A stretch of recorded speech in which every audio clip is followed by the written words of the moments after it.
Welcome back to IGN Live at E3. After Until Dawn and The Inpatient, the team at Supermassive has proven they know their way around horror. Now they're back with the first entry in the Dark Pictures anthology, Man of Medan. I'm joined now by Lucy O'Brien, Tom Heaton from Supermassive Games, and Shawn Ashmore, who's actually in the game. Yeah. Welcome. Hi. Thank you so much for stopping by. Thanks for having us. So, Man of Medan is the first out of the Dark Pictures anthology. What can you tell us about this first installment? Okay, so yeah, it's the first game in the anthology. It's an anthology of standalone cinematic horror games, and kind of building on the stuff we learned from Until Dawn. Man of Medan is the story of four friends who go on a diving trip in the South Pacific. It's kind of the holiday of a lifetime.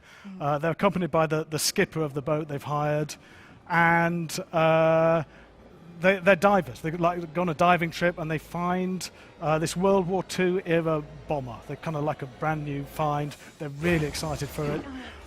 They take something from that bomber that they probably shouldn't have taken. A classic mistake. Yeah, well, you know, there were rules and they broke them. And things start to go wrong fairly quickly. And they find themselves on this massive decaying World War II era freighter in the middle of the South Pacific, and the radio is out, their engine is busted, they're stuck there. It's kind of the remotest place on the whole planet, and there's something in the ship. There's something still there.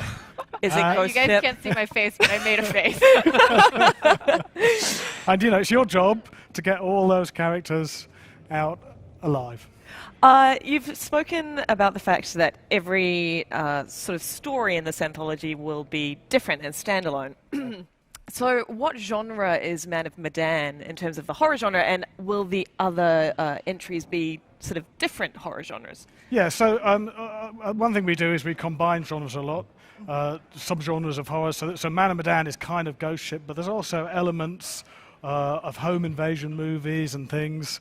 And what we're looking to do is to really look in detail at those genres and understand what makes them work, understand the tropes of those genres, and then to kind of subvert them. You know, the audiences, players, they have an understanding of how things work, and sometimes that'll help them.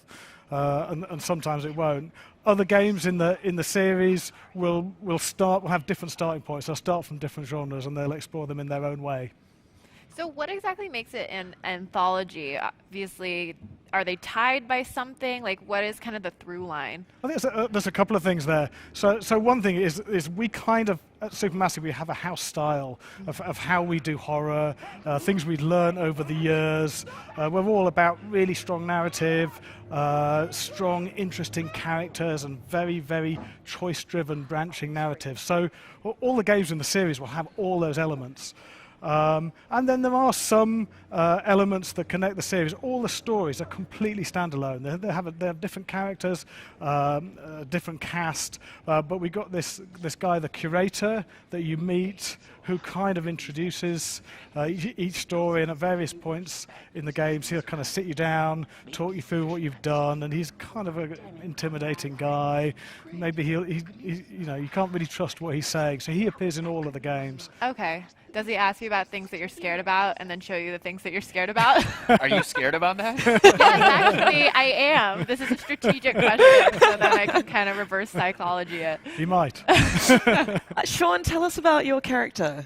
I play a character named Conrad, who's he's basically an entitled American who's along on this journey. It was one of the reasons that I wanted to be a part of the game. I was a fan of Supermassive and Until Dawn, but also this was a kind of character I'd never played before. He's brash, he's bold, he has no filter. He's not the nicest guy.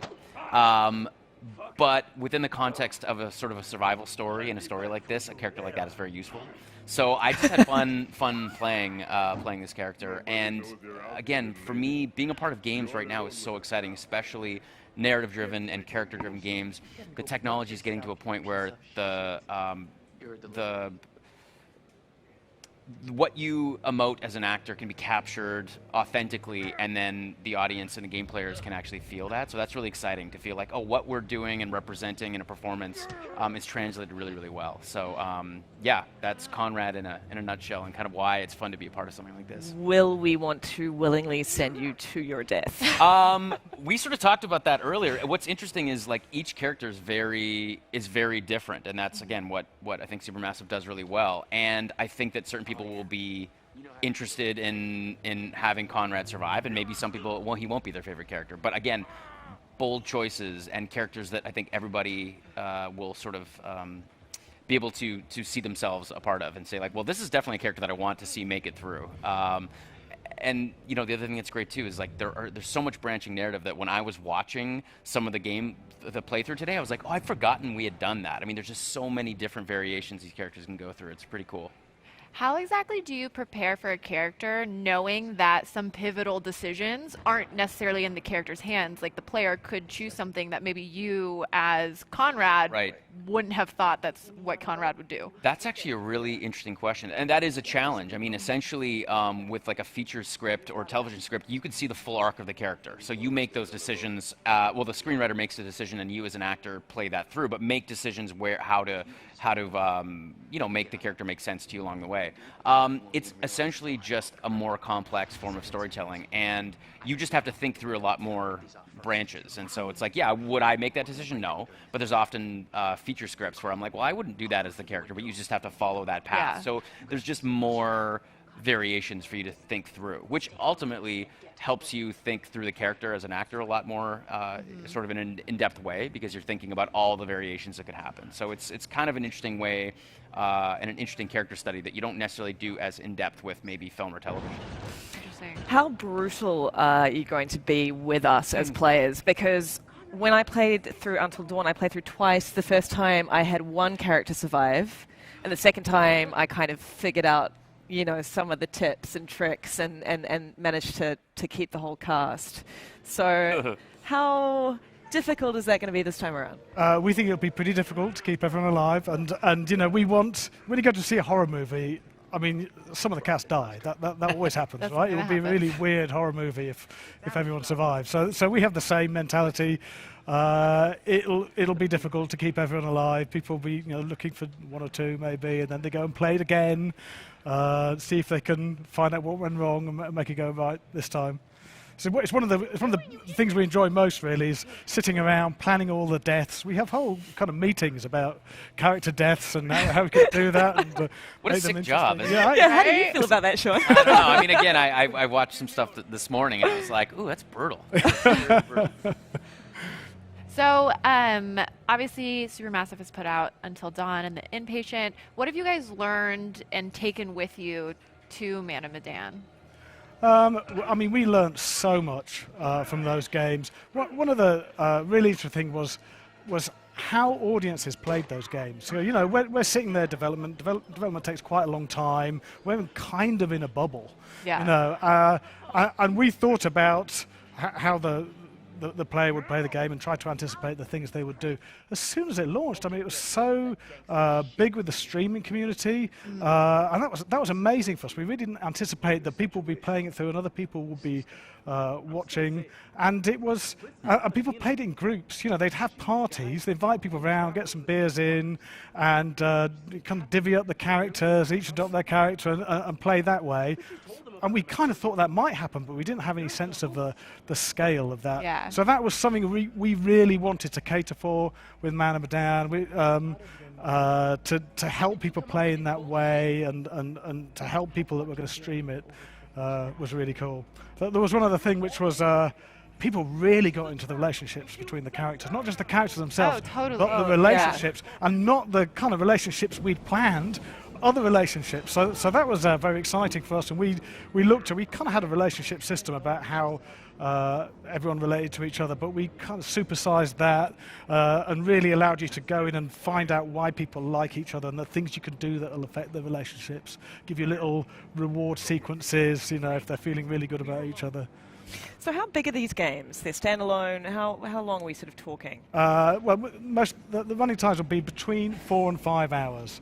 And we think that's a great amount of time to tell a story. You know, we can get the narrative arc really nicely in those 4 to 5 hours. And then you can go right back and replay. There's a huge amount of branching. I mean, incredible amount of branching, much more than in any of our previous games. Oh, really? So there's lots to explore there. Go back, try other routes through the game. Just try other stuff, and you'll find other things happening. So, are you going to be fair to the player? And I'm just trying to anticipate my stupid decisions because, like, you know, you don't want to be like, investigate this shiny pebble and then something drops on your head and you're dead. Oh, I always investigate the shiny pebble. Oh, it's shiny. That's what you know you're what I mean? supposed to do, Like, right? We have a rule, a really strict rule actually Yeah. about fairness, because it's a real problem for players if they don't feel that things are being fair. On the other hand, we don't want a player to kind of navigate the game too easily. So our rule is we are always really, really fair to the player, but they have to be really sharp. They have to see. You're fair they have to to a think, smart player. Yeah. They have to be really smart. And That doesn't sound very fair. I know. Well, that rules out us. but if you go back and think we've run unfair, you'll look and say, oh yeah, they kind of did warn me Right. that would happen. But I went for the other route and got killed or whatever. I'm really good at killing characters, by the way. So, Man of Medan, is it true that this is based off of an actual legend? It's based off a legend of a ship called the Orang Medan, which was found floating. The rumor is it was found floating in the Pacific. And we did a load of reading on the legend and thought about it and tried to work out how to tell our version of that story. I don't want to go into the details Okay, too that's much. I don't want fair. to spoil That's fair. the game. No, but you yeah. want the spoilers. I know. Now That I'm about like, I wonder if I can find the Wikipedia page Right, for right. like this ship. Right. Maybe that will I've help got me you, not Sid. be I've so got you. stupid. Oh my gosh. Shawn, have you watched yourself die in many gruesome ways? Because I think, like, if I was on a project like this, that is what I would want to do.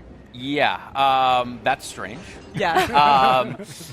I haven't seen a bunch of deaths, no. I'm kind of waiting to get my hands on the final thing. For me, it's like watching anything that I'm in, whether it's a film or a game. I like seeing the final product. I like experiencing it the way that that's fully meant to be experienced. So again, I've seen a lot of little details and stuff, but I'm very looking forward to getting hands-on and playing it through myself and having the experience that a player will have. So I haven't seen too much, just enough.